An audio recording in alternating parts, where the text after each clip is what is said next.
Assalamualaikum warahmatullahi wabarakatuh. Assalamualaikum warahmatullahi wabarakatuh. Nama saya Sudarto Buya, dosen di Fakultas Perikanan dan Ilmu Kelautan. Cepat nikah insya Allah. Menarik sekali tentang diskusi cinta ini Buya. Jadi satu hal yang memang luar biasa, karena yang hadir rata-rata muda Buya. Kalau saya kan udah mau 50 tahun Buya. Usah istri kan? Sudah Buya. Ada istri? Ada istrinya lagi tidak bisa hadir. Ada kegiatan juri tambah pentas. indah bahagia insya Allah. Amin amin insya Allah. Didik anak kan? Cari ilmu cinta untuk didik anak. Ya siap. Begini Bu ya, ada satu hal mungkin yang di tengah-tengah masyarakat ya, yang sekarang juga mungkin sedang suatu yang mungkin mohon maaf ke ibu-ibu barangkali ya, berkaitan dengan poligami Bu ya. Poligami Bu ya.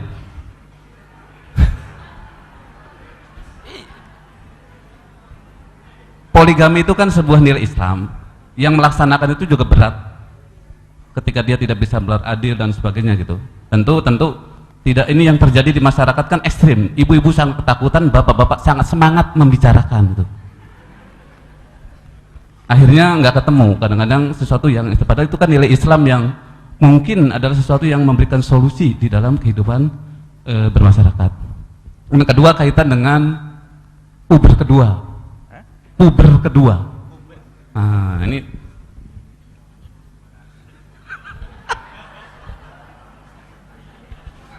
jadi gini Bu ya, sebenarnya di dalam Islam tuh ada nggak sih kadang-kadang orang mau dua nih nikah lagi karena puber kedua gitu, padahal kan menurut Islam apakah ada istilah puber kedua gitu berkaitan dengan poligami, terutama kan kalau poligami itu kan berkenaan dengan usia yang sudah lebih dari 40 tahun. Terima kasih Bu ya. Assalamualaikum warahmatullahi wabarakatuh. Assalamualaikum. Laki-laki kalau pengen nikah lagi itu banyak alasan biasanya. Enggak, laki-laki bukan Anda, laki-laki. Tapi ingat, wanita jangan mengingkari poligami. Poligami itu ada. Tapi laki-laki kalau menikah jangan banyak alasan. Kadang-kadang sampai alasannya, kalau ustadz alasannya dakwah. Kalau saya istrinya 4 banyak dakwah bisa luas. Bisa ini. Kalau pengen nikah. Nah, ada sebuah kisah sebelum saya jawab. Ada ceritanya waktu perang Serbia melawan Bosnia, kan Bosnia banyak kaum muslimat. Akhirnya kan wanita-wanita banyak dibawa keluar lalu diungsikan, dibawa ke negeri Arab sana. Kemudian di Arab sana akhirnya wanita-wanita ini kan masuk perkemahan pengungsian ya, pengungsian semua. Cuman oleh negara tersebut dihimbau bagi para pria yang ada di negeri itu, di negeri Arab, kalau memang ada rezeki lebih tolong diambil agar dihormati di rumahnya, jadikan istri. Betul, dari gunung 2 kakak beradik, wah kaya dia, sudah punya istri di sana. Turun langsung ke camp tersebut, langsung ke tempat pendaftaran, langsung daftar. Siapa Bapak? Saya dari sini. Siap. Punya apa? Saya punya kebun. Rizki cukup, nafkah? Alhamdulillah. Niatnya apa? Saya dengan niat tulus karena Allah ingin membantu saudari saya. Kalau tidak kan saya tidak punya iman. Wah, alasannya banyak. Baik, alhamdulillah. Terima kasih, salami senang. Anda orang hebat, Anda orang luar biasa, Anda orang mulia. Akhirnya masuk ke dalam panitianya. Sampai ke dalam, kemudian keluar lagi. Saudaraku yang mulia, semoga Allah muliakan Anda. Gimana? Masya Allah, ada, alhamdulillah. Cuman yang Bosnia sudah habis, yang ada orang Afrika. Tak tanya apa? Oh sudah, terima kasih, alhamdulillah, pergi dia. Nggak usah gaya mau nolong, gaya ini, hahaha. Kau nolong dia janda mau saya tolong, ini. Kalau nolong kan kasih duit, carikan suami kan beres. Banyak alasan. Cuman hei wanita, jangan sekali-kali mengingkari poligami. Memang harus adil ngomong begini, kalau enggak saya dicubit sama bapak-bapak, nanti habis saya. Setelah itu dilempari sandal sama ibu-ibu. Saya harus adil begini nih. Memang ini syariat adil. Jangan sampai syariat poligami menjadi direndahkan oleh manusia, oleh orang di luar Islam. Poligami adalah ada syariat poligami. Laki-laki menikah 1, 2, 3, 4. Kemudian wanita jangan mengingkari poligami. Sisi lain seorang pria jangan dikit-dikit ngomong sama istrinya, saya poligami ya, boleh setiap hari nek sampean. Kalau sudah pada waktunya akan poligami. Kemudian menikah 1 itu tanggung jawab besar. Bagaimana menikah 2, menikah 3. Jangan urusan syahwatnya saja. Kalau ustadz mau menikah ya karena syahwat, jangan kalau ya saya ustadz harus dakwah biar luas dakwah saya. Nggak punya istri pun Imam Ghazali dakwahnya luas kok. Ayo mau jadi Imam Ghazali kalau pengen dakwahnya luas. Pokoknya jangan kita perlu kejujuran dari diri kita supaya agama tidak dibikin main-main. Kalau menikah lagi sudah pada waktunya dengan cara yang benar, nikah 2, 3 ada diperkenankan dalam Islam kok. Cuman bukan untuk pamer, wow saya istri 4, Masya Allah. Apalagi? Nikah bukan untuk itu. Ada maksud. Maksudnya mungkin pengen punya keturunan, ketenangan, mungkin ini bukan pamer. Satu. Sisi lain, para wanita, jangan Anda mengingkari namanya poligami. Bisa saja Allah menjadikan mau tidak mau engkau akan dipoligami. Hati-hati. Kalau memang engkau, misalnya, kalau dalam kisah pernikahan poligami yang nggak mau hanya istri pertama, istri 2, 3, 4 mau semuanya. Ayo, istri kan 4. Yang marah istri pertama, istri 2, 3, 4 mau atau tidak? Siapa yang mengatakan wanita tidak mau dipoligami? Ada? Ada. Istri kedua mau nggak? Banyak mau kedua, tiga. Artinya apa? Tidak semua orang sama dengan dirimu yang memang suamimu hanya satu. Sebagian orang rela kok jadi istri kedua, istri ketiga, karena memang syariat Islam ada. Jadi jangan berlebihan laki-laki poligami. Dan kalau sudah Anda berpoligami, nggak usah diramaikan kepada temannya. Mungkin temanmu belum siap poligami, jangan niru dirimu. Oh, saya marah betul ini. Sebab ada orang poligami seenaknya. Pergi sana nikah, numpang anaknya tinggal sana, cerai tinggal sana. Tanggung jawab di hadapan Allah kalau menikah lagi. Tapi nikah lagi ada, nikah 2, 3 ada.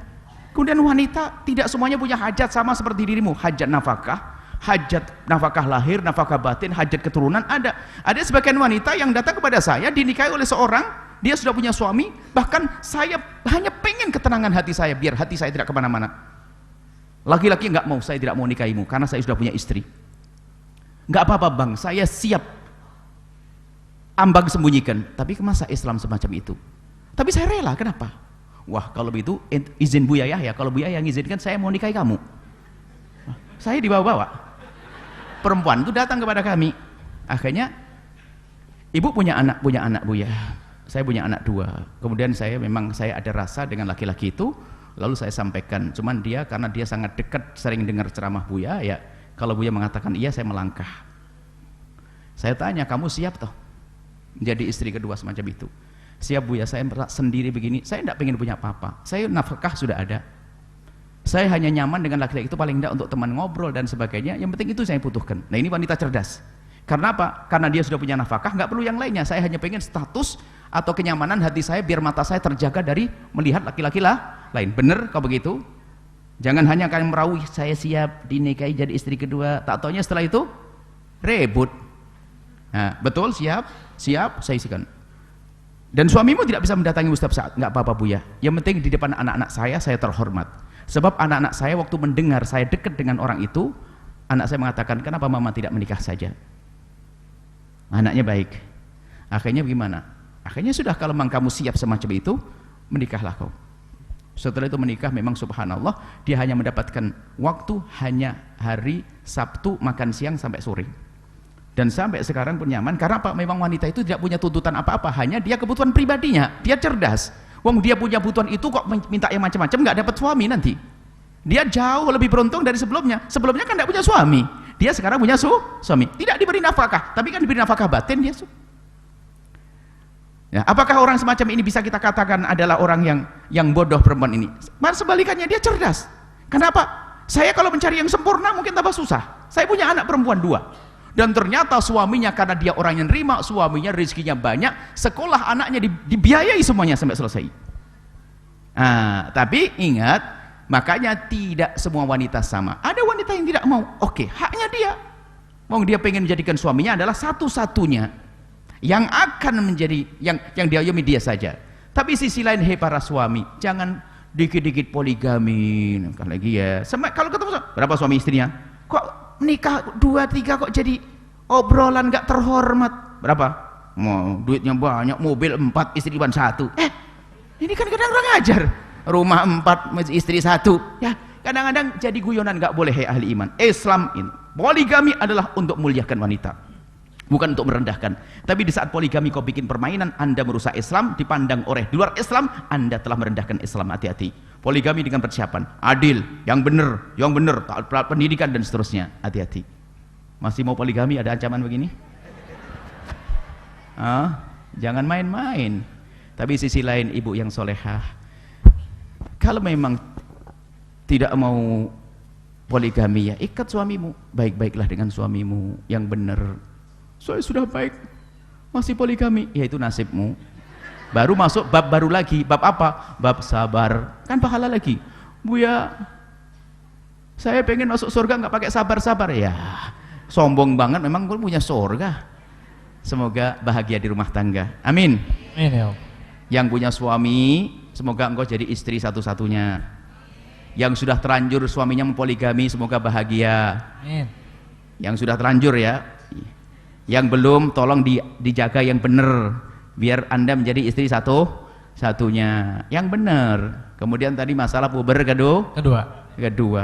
Kalau memang suamimu puber kedua, kamu harus bisa bersaing. Wahai siapa namamu? Khadijah, Aisyah, Fatimah. Hei Aisyah, hei Fatimah, kalau nama Fatimah, bersainglah kau dengan Fatimah yang dulu. Jangan bersaing dengan anak 18 tahun, nggak kejar kau. Bersainglah engkau dengan Fatimah yang kemarin. Anda pun juga berperan sebagai orang puber kedua, yang dandanannya yang rapi, kebersihannya. Sebab rata-rata pas di saat suaminya umur 40 itu memang istri itu sudah pada males pakai baju bersih. Bajunya robek, acak-acakan, daster kena bau bawang, dipakai tidur segala macam, jarang sisiran. Nah, itu di usia-usia yang padahal bukan istilahnya puber kedua, memang istrinya sudah mulai malas karena anaknya sudah 6.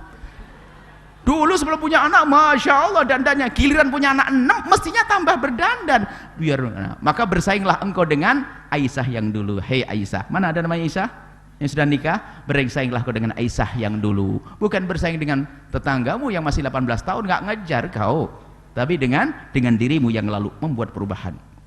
Kemudian sambung. Kenapa? Itu namanya caranya. Kalau terpaksa ternyata saya sudah begitu Buya, kok suami saya masih menikah lagi, ini babnya bab baru lagi nanti.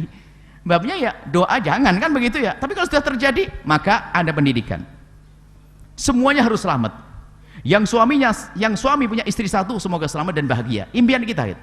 Kalau ternyata sudah menikah, akhirnya berpoligami, semoga juga bahagia. Enggak, jangan saya mendoakan orang sengsara kok. Dan bagi yang sudah dipoligami, ada kunci yang paling indah, pegangi kunci ini. Rebut hati dan cinta suamimu. Caranya apa? Baik-baiklah wahai istri yang kedua dengan istri yang pertama, maka itu akan menjadikan suamimu jatuh cinta kepadamu. Hei istri yang pertama, baik-baiklah dengan sebaik-baiknya dengan istri yang kedua, itu menjadikan suamimu jatuh cinta yang kesekian kalinya kepadamu. Kelihatannya berat, tapi itu hakikat, dan itulah keindahan setelah itu. Ini yang terlanjur dipoli. Paham nyambung atau belum? Kayaknya susah paham memang dalam hal ini itu. Oh enggak bisa. Kenapa? Sebetulnya apa? Kalau memang ternyata madumu itu enggak baik, begitu mudah dibuang sama suamimu. Kenapa? Karena kau tampak lebih baik. Karena itu masih proses. Karena seorang menikah kan bisa cerai. Tapi kalau watakmu, akhlakmu enggak jelek, ya malah kebuang nanti. Justru saat itulah untuk berlomba. Maka wahai istri kedua, baik-baiklah engkau dengan istri pertamanya, agar hati suamimu terambil. Kenapa? Ini proses. Kalau memang istri pertama baik, maka akan bertahan. Kan aku semakin baik, akan semakin indah. Tapi kalau nggak baik, akan dibuang secara sendirinya, akan jauh secara sendirinya. Sama istri pertama, ngerti suaminya menikah lagi. Ini sudah terlanjur. Kalau belum, jangan berharap begini dulu. Ini saya ngomong, ini nasihat bagi yang sudah terlanjur untuk mengambil hati suami kok. Wahai istri yang pertama, baik-baiklah dengan istri kedua.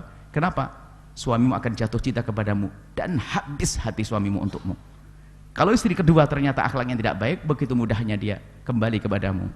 Tapi jangan sekali-kali Anda punya niat untuk menjauhkan istri dari suami, karena dia punya hak di hadapan Allah. Tapi sebaiknya tetap yang punya suami, istrinya satu, dijaga.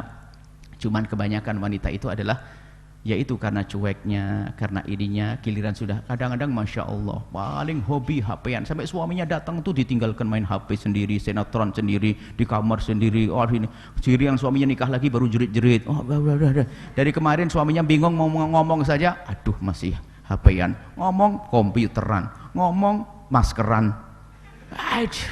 Ini kan pusing, giliran menikah lagi pusing. Jangan, kalau maskeran waktu suami lagi di luar, waktu suami pulang sudah siap. Wah kayaknya betul-betul nih enggak, yang puber kedua langsung kempes itu, pubernya sudah enggak ada lagi. Kenapa? Lihat istrinya seperti itu. Tolong ya, nikah bukan main-main wahai para suami, nikah adalah tanggung jawab besar di hadapan Allah. Dan wahai para wanita, poligami jangan diingkari karena ada dalam syariat. Jika engkau memang tidak mau urusan pribadimu, hakmu untuk mengatakan saya tidak mau dimadu, Akan tapi kalau mengatakan nggak adil, awas hati-hati, hukuman langsung datang nanti. Kalau nanti tiba-tiba Anda mengatakan nggak benar syariat Islam poligami itu, jangan ngomong, lihat. Orang-orang yang biasa mengomongkan begitu akan diuji di dalam rumahnya. Karena syariat Nabi Muhammad, keharmonisannya cabut, atau diberi sesuatu yang tidak indah, atau suaminya tiba-tiba tidak mencintainya, hati-hati. Karena apa, syariat Nabi kok dilawan? Kalau ternyata Anda tidak mau dipoligami, ya tinggal Anda rawat suamimu dengan benar dan baik. Yang benar, yang baik. Mau bikin kopi aja pembantu yang bikin. Anda ini siapa sih? Sadar gak? Cuman ibu-ibunya sedikit di sini nggak bisa. Nah, bukan buat sendiri. Sampai kadang yang mijet pembantu, ngaco ini, haram. Pijeti sendiri, belajar pijet. Hei para suami, belajar pijet yang baik. Jangan istri sok suruh mijetin suami. Suami harus bisa mijetin istri. Bukan mijetin mau poligami, hati-hati. Awas ya nih. Ini mijetin yang ikhlas karena Allah nanti. Adapun keinginanmu yang baik, itu babnya beda antara engkau dengan Allah. Selesai. Ini adalah judul yang paling berat. Kalau saya paling ditanya begini serba salah. Saya ngomong ini masalah ini, saya suami wabuya ini ya, laki-laki cemberut semua. Kirian saya ngomong riang, laki-laki riang, perempuannya cemberut semua. Harus adil. Selesai. Wallah alam bisawab. Baik, terima kasih. Terima kasih Buya. Masya Allah. Cukup mungkin ya untuk penanya atau Baik, ada yang pertanyaan lagi? di langsung Langsung, bentar dulu silakan. ya. Karena ada lagi masih. Oh makin banyak. Makin Boleh banyak. kita sekarang kembali ke ada satu ini di depan ya Bu ya. Baik, silakan untuk panitia, laki-laki. tolong. Ah itu di belakang. Ada tambahan bagi pemirsa dan siapapun. Jika Anda terlanjur punya suami menikah lagi dengan istri kedua, wahai istri yang pertama, datanglah, nanti akan kami beri tip-tip agar bagaimana bisa benar. Atau istri kedua, beda. Nasihat saya untuk istri pertama sangat beda dengan nasihat dengan istri yang kedua. Sama suami juga begitu. Hati-hati supaya baik semuanya. Jangan sampai ada di neraka, di dunia kayak neraka, di akhirat masuk neraka.